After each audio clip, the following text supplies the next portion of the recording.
I had a very good and direct exchange with Wang Xiaowen, the Chinese Vice Minister for Trade. It was a very useful discussion, an opportunity to exchange views. I've met with Minister Wang Xiaowen a number of times over the course of this year, and as Prime Minister Albanese has said, while there are challenges that are there in this relationship, it is absolutely in the interests of the region and in the interests of stabilising the bilateral relationship that at a ministerial level and a leader level we engage in as much dialogue as possible. And I'm determined to continue that approach, and Trade Minister Don Farrell has continued that approach as well.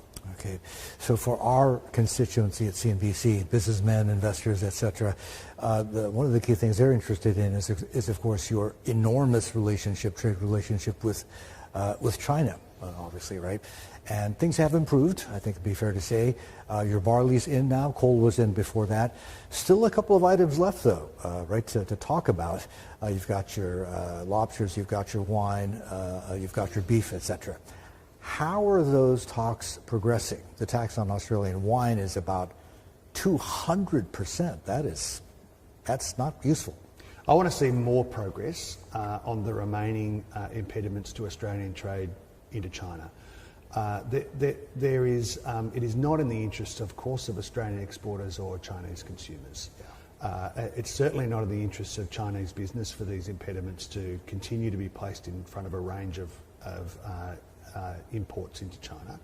But it's also what business needs to see is confidence in the rules-based approach to trade.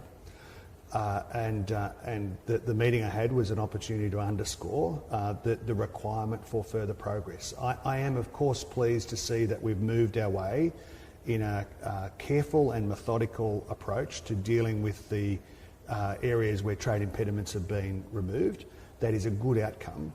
But I want to see, and the Australian government wants to see, trade with China return to normal and to be stabilised across the board. And until we've removed all of those impediments, it's not possible to say that the trade is back to normal. Of course, one of the ironies of this situation is, of course, that Australia-China trade has expanded over the course of the last few years, and I was pleased to be able to canvass that with Wang Xiaowen and to set out Australia's approach to resolving the remaining differences. Yeah. I'm not sure if I'm going to get a straight answer from you on this one, but I have to try. Of course. Right? The remaining items to be talked about, which we went through just a few seconds ago, are those going to have to be resolved, or is entry going to have to be guaranteed by China on those items before your Prime Minister Albanese visits Beijing? I mean, the talk had been perhaps sometime around the end of this year. Well, I'd like to see progress. Yeah. The progress that we made on barley was of course a WTO dispute that sat behind that, and underscores the importance of the WTO to all of the WTO nations, also to China and to Australia. Okay. That sat against the backdrop of then discussions to resolve the questions around barley. From the Australian government's perspective, we think that the same approach should be taken in terms of our wine sector. There is an existing WTO dispute. I would like to see bilateral discussions on wine to resolve and to remove those impediments, as you say. Very significant tariffs unilaterally applied on Australian wine. And I'd like to see more progress over the course of the next few months on those issues. All right. We can get back to China in just a bit, but let's pivot over to trade relations with the EU. Your minister, Mr. Farrell, has been on the record saying, look, one of the big problems is, and this I think encapsulates it, is for Europeans to enjoy an Australian steak, they're lucky if they can have one once every 40 years, and that is simply not acceptable, right? The tonnage had been originally, I think, about a little over 3,000 tons a year. The offer on the table went up to almost 10 times that. That is still not acceptable for Australia. What would be a fair level of tonnage for beef? Well, I'm not going to telegraph in this interview the precise shape of the negotiation strategy for the Australian team in the Australia-EU negotiations. Okay. Suffice to say, what Australia needs to see to resolve what will be an agreement that is manifestly in the interests of both the European Union and Australia is a fair and reasonable offer on market access for a range of agricultural products, particularly meat and sugar. There needs to be an improvement. The Jaipur G20 meeting was an opportunity for me to underscore that with my friends from the European Union and to canvass some of the issues in terms of the substance and the process for how we approach upcoming discussions. I'm very pleased with the progress that's been made so far in those negotiations, but as Don Farrell made very clear in Brussels, we need to see improvements in the EU's offer around market access for agriculture. You're right to say for the Australian farming community who use European pharmaceuticals, who utilise at an enormous rate European agricultural technology on their farms, tariff-free access into Australia. That they see a fairness question here. That they see a question of fair treatment in terms of market access to Europe. Now, of course, these agriculture questions are always controversial in trade negotiations, but I'm optimistic that we can work our way through these issues and get a fair deal for Australian farmers.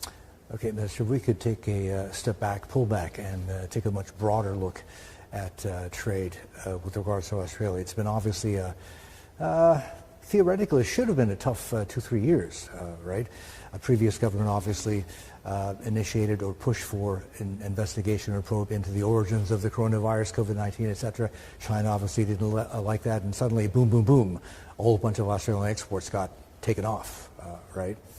Interestingly, though, when you take a look at some of the trade statistics, Australia has actually weathered the last 2-3 years very well in terms of trade diversion. If I'm not mistaken, I think Japan took up the slack very much so, followed by many of the other countries here in Asia.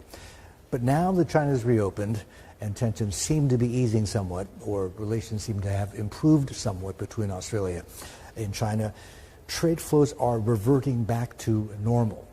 I think the peak was 43% of your exports went to China. It's back up to in the mid-30s, right? So it's going in the direction of where it was before this whole COVID-19 probe happened. But one of the big switches that people are noticing is, with regards to what Australia sends to China, is it's not LNG which is the top export now. It is lithium. China takes almost all of Australia's lithium. So if you're in that business, good for you. But the problem is, it seems to run counter to the government's recently released strategy on critical minerals, which says, look, no, you don't want all your eggs in one basket in terms of customers. How do you square the trade flows and this critical minerals report? Well, the first thing to say is that trade flows are a function, of course, not just of what governments do, but what is happening in international markets and commodity prices as they evolve over time. In terms of the diversification task that is in front of the Australian government, we see that in two prisms. Firstly, of course, in terms of market diversification. As your viewers will know, Australia is pursuing a second phase comprehensive trade agreement with India. We're pursuing a trade agreement with the European Union. We are working hard to establish markets all over the world, including increased cooperation with the United States over critical minerals and new energy opportunities as the world goes through this enormous energy transition. So the first aspect of our diversification approach is around market diversity. But of course, the second aspect has to be about product diversification. The Albanese government wants to see Australia offering more products to the world in areas like lithium and the other critical minerals areas.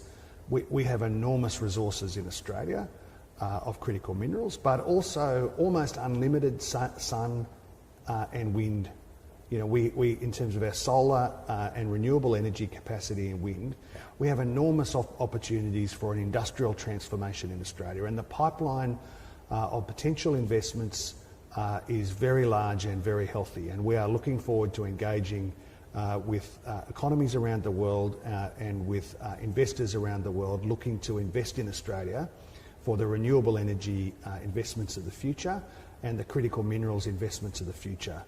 More on-site production in Australia, contributing at a higher value level into global supply chains. That's where the big opportunities are that we want to share with the economies of the world.